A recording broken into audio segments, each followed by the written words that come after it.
Hey everyone, welcome to RYGR Sports. I'm Yash. And I'm Logan. And in today's video, we're going to be going over a March Madness preview.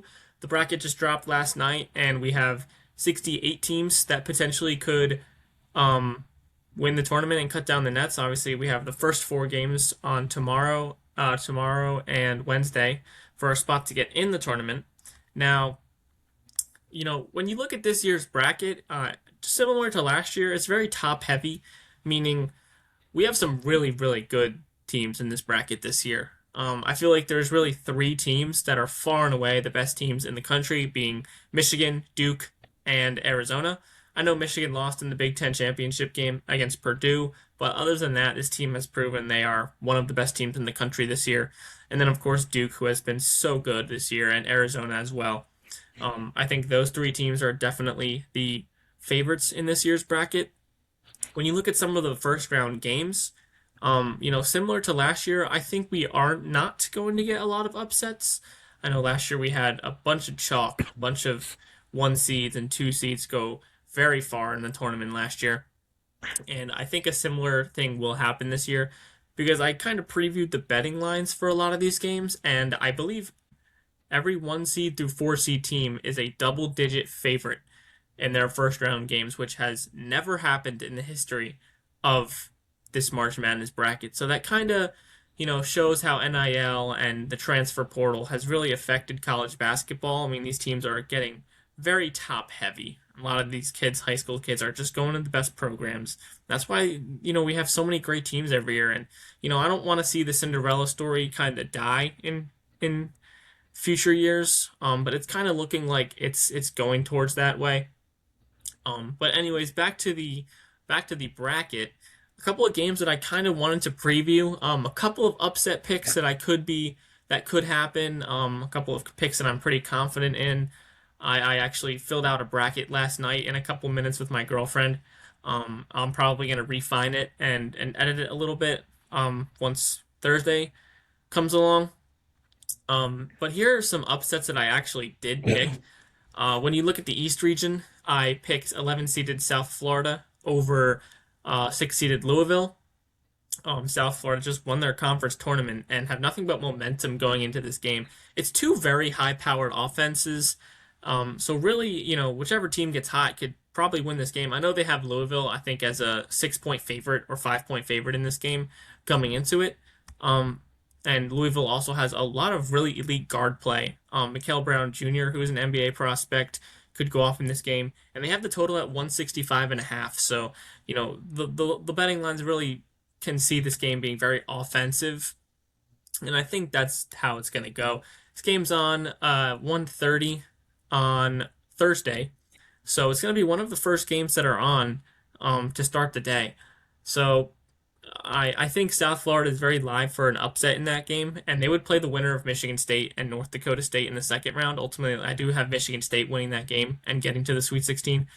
Um, but we'll see how it all unfolds. That's one of those picks where I think an 11 seed could upset a 6 seed. Usually we do have one or two 12 seeds upset a 5 seed.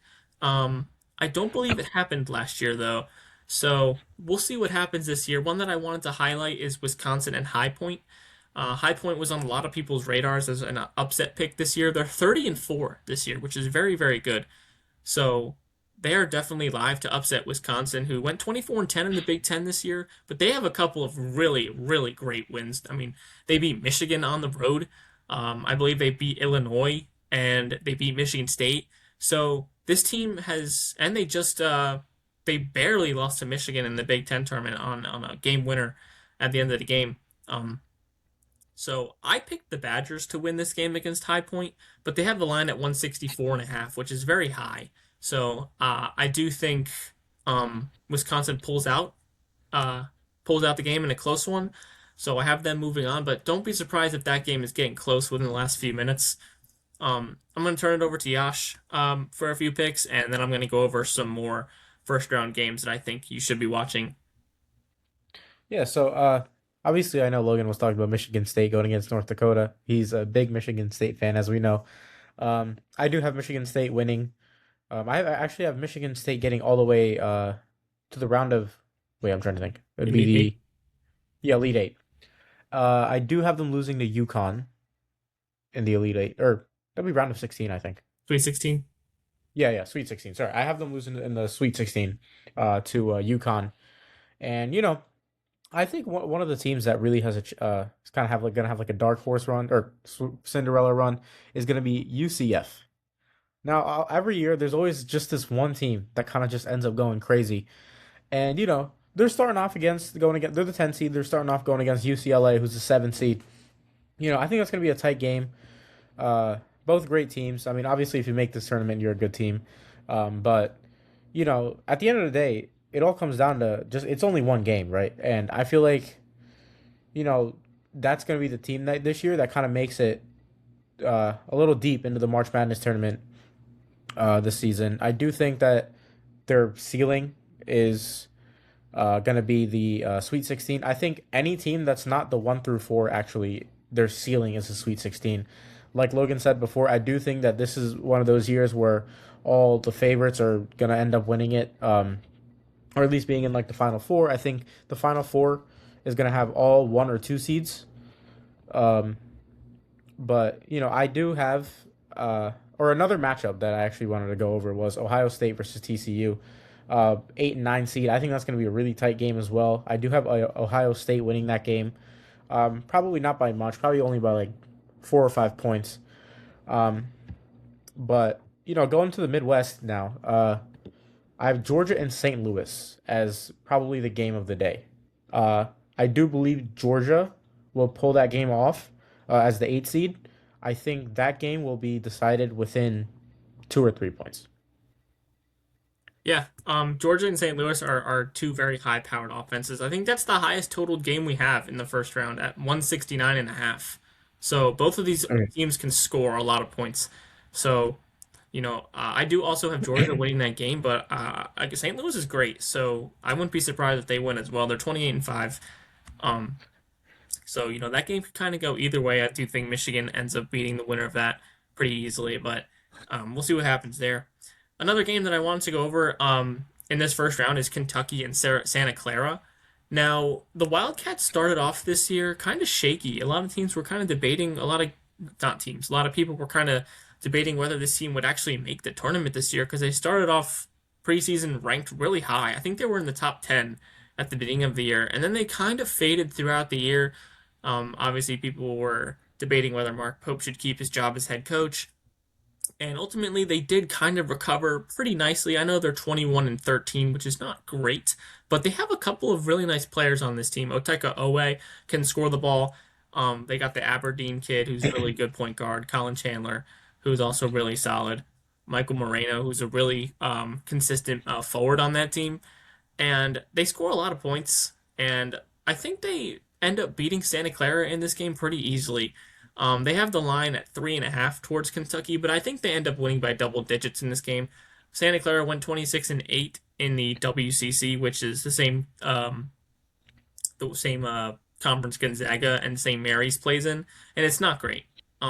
Usually we only really see one team from that conference make March Madness, and that is Gonzaga. So the fact that there's 3 teams from that conference in this tournament, proves that it's pretty good this year. But I ultimately think Kentucky is far more talented, and I think they just kind of outpace Santa Clara in this game and end up winning. And I also do have Kentucky upsetting Iowa State in the second round, which is a 2 seed. So it's going to be interesting to see kind of what Kentucky does. But I think they're good enough to make a run. Now, I know a lot of people say, "Oh, Kentucky gets upset in the bracket every single year." There's always a team that beats Kentucky. I think this year it changes, and I think they end up making the Elite Eight. Actually, they actually end up losing to Michigan in that game. So, Kentucky is a sleeper team of mine this year, and I think they do win a couple games in this tournament. But we'll see what happens. Um, Obviously it's really hard to get games right in this tournament, but I do think Kentucky definitely has a chance to do something really special in this tournament this year. Another storyline that we have in this bracket is Nebraska. They've never won a game in school history, and they ended up getting a 4 seed in this tournament. They started off the year very, very well. I mean, I think they were like 16 and 0 or something like that. But really, over the last 2 months, kind of this team has kind of come and came back down a little bit. They've still been playing great basketball, but I think they're like 7-5 in their last 12, or I think like maybe 8-5 in their last 13, which is great. It's good in the Big Ten, but I don't see this team winning 2 games in this tournament. I do end up having them lose to Vanderbilt in the second round, and I ultimately have Vanderbilt going to the Elite Eight, and then losing to Houston in that game. Vanderbilt coming off of a SEC championship. They won that tournament. They beat Florida, which is crazy. They beat Florida. They beat Tennessee in that tournament. I think they have nothing but momentum coming into this tournament. So I think they beat McNeese pretty easily. I think they beat Nebraska pretty easily. And then ultimately, I think they beat Florida in a close one and end up going to the Elite Eight. So that's a team that I think I'm very high on. And then kind of in the top half of my bracket, I have a little bit more chalk. I have Duke going to the Final Four, beating Michigan State in the Elite Eight. I have Arizona going to the Final Four. As along with Michigan and Houston. So those are my final four: Duke, Houston, Michigan, Arizona. Um, and then one more team that I wanted to go over that I actually have going to the Elite Eight is BYU as a 6 seed. I think they beat the winner of the first 4 game between Texas and North Carolina State. I think they beat Gonzaga in the second round, and I think they beat Purdue in the Sweet 16. Obviously, AJ DeBonsta is the #1 overall NBA draft pick in this year's coming draft. So I think he's a storyline that a lot of people are going to be watching. He is so talented. When I watch that kid play, he's definitely going to be great in the NBA. I mean, you see him averaging 25 in college, and I think he goes on a run here for this BYU team and leads his team to the Elite Eight, which I end up having them lose to Arizona, who's a 1 seed at 32-2. But I think this BYU team is very talented. Rob Wright is a great point guard, averaging 18.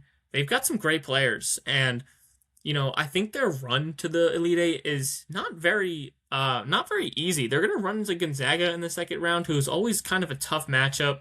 But I think BYU may have more talent than that Gonzaga team, and then they go to face Purdue, assuming Purdue takes care of business in the Sweet 16.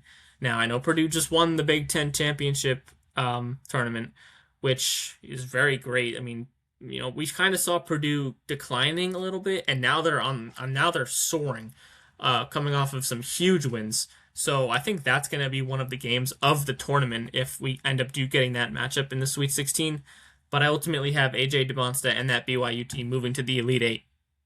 So really, when you look at this bracket, I'm one that kind of hopes for some upsets in the tournament each year. I know it's exciting to root for a Cinderella during March Madness, but as NIL and the transfer portal has gotten out of control these last few years, top heavy teams are just getting more talented each year, and I think upsets are going to be very hard, are going to be more rare, I'd say. But I really do hope one of these 12 seeds or 11 seeds make it to the Sweet 16 or even the Elite Eight. Maybe we'll see. But there's just so much talent in this bracket. I think it's one of the most talented brackets we've ever seen. This NBA draft has so many great prospects. Obviously, Cameron Boozer on Duke is great. Darren Peterson on Kansas is great. And then obviously I talked about AJ DeBonsta. So I think we're going to see a lot of great games, a lot of close games in this tournament. But ultimately, I do think this bracket is going to end up kind of chalky with a lot of 1 and 2 seeds and probably a couple 3 seeds in the Elite Eight. Obviously, I'm hoping Michigan State ends up going far like they did last year. I've been a fan of them since their run in 2015 when they made the Final Four. So I think we have that East region is so tough. I mean, Duke, St. John's, Kansas, Michigan State, UConn. It's just a gauntlet in that East. So it's going to be tough for them to pull out some wins in that bracket. But yeah, I'll turn it over to Yash for some more things on this bracket. But really, I think we get a Final Four that's kind of popular this year because just those top 4 teams, top really 4 or 5 teams are just great, and I think it's going to be very hard for someone to upset them in this tournament. So yeah, I'll turn it over to Yash for some more on this bracket. Okay, anyways, so I have Duke and UConn in the Final Four. I do have Duke winning that game. For my West, I have Arizona and Purdue, and I actually have the two seed in Arizona, or not Arizona, Purdue winning that game. Um, Going to the South, I have Florida versus Vanderbilt in the uh wait, I'm sorry. Florida versus Houston in my Final Four, which I have Houston winning that game. And for the other game, I have Michigan and Virginia, and I actually have I think a big upset in the three seed Virginia beating Michigan in the Final Four, or sorry, not Final Four, in the Elite Eight. So now for the actual Final Four, I have Duke versus Houston. I have Duke winning that game, and then Purdue versus Virginia. I do have Purdue winning that game. And then I think the championship is going to be one of the best championship we've seen in years with Duke and the scorching red hot Purdue team. I do think Duke does pull it off. I think it's going to be a relatively low scoring game, somewhere between where both teams are maybe in the mid 60s. It usually is like that. Those championship games, a lot of pressure. They end up being low scoring games for the most part. So I do have Duke winning the tournament. I would not be surprised if Purdue is able to win that game, but I don't really. There's only a select few teams that I see winning it, and for me, I have Duke at one, I have Purdue at two, and then I have Michigan at three. Yeah, you can't go wrong really, especially because Purdue just beat Michigan, which is Yeah. insanely impressive. So I think their ceiling is definitely Final Four for sure. Just a couple final notes on this bracket. I usually make a couple brackets every year, so we'll see how many I make. I mean, obviously, as I get older, I got a lot more stuff to do. So taking a few hours and filling out these brackets is it's always such a fun thing to do. Especially because no one's ever made a perfect bracket. So will I ever? Do I think someone will ever make a perfect bracket? I don't think so. Um, just because we've had so many years and millions and millions of brackets each year, and nobody has done it yet. So we'll see. If someone gets it to like if someone gets the entire Sweet 16 correctly, that would be insane. That bracket would definitely have a chance. I mean, obviously they would still have to get like 15 games correct, which is just like especially It's as the already tournament insane. goes Yeah. on, each team gets better and better, and it's just so hard to pick these games. So we'll see if a bracket gets there. I know Bijan Robinson had like a perfect bracket through the round of 32 or something like that. So, or I think he had a perfect bracket through the first round. So, we'll see this year. I know all these celebrities are making their brackets and offering these crazy prizes for perfect brackets and everything. So, uh, we'll see. I mean, last year I think I ended up did I won my bracket pool with a couple of my friends. It was just three of us, and I ended up winning that. Um, so, um, so yeah, I mean, a couple final thoughts here. I think all of the one seeds make it pretty far. And then my Cinderellas, or I guess not Cinderellas, but my sleeper teams. Just off of a first look of this bracket, I have Kentucky to the Elite Eight, Vanderbilt to the Elite Eight, and BYU to the Elite Eight, and the rest of my Elite Eight teams are one through three seeds. So, um, yeah, those are some teams that I believe have a chance to make it far in this bracket.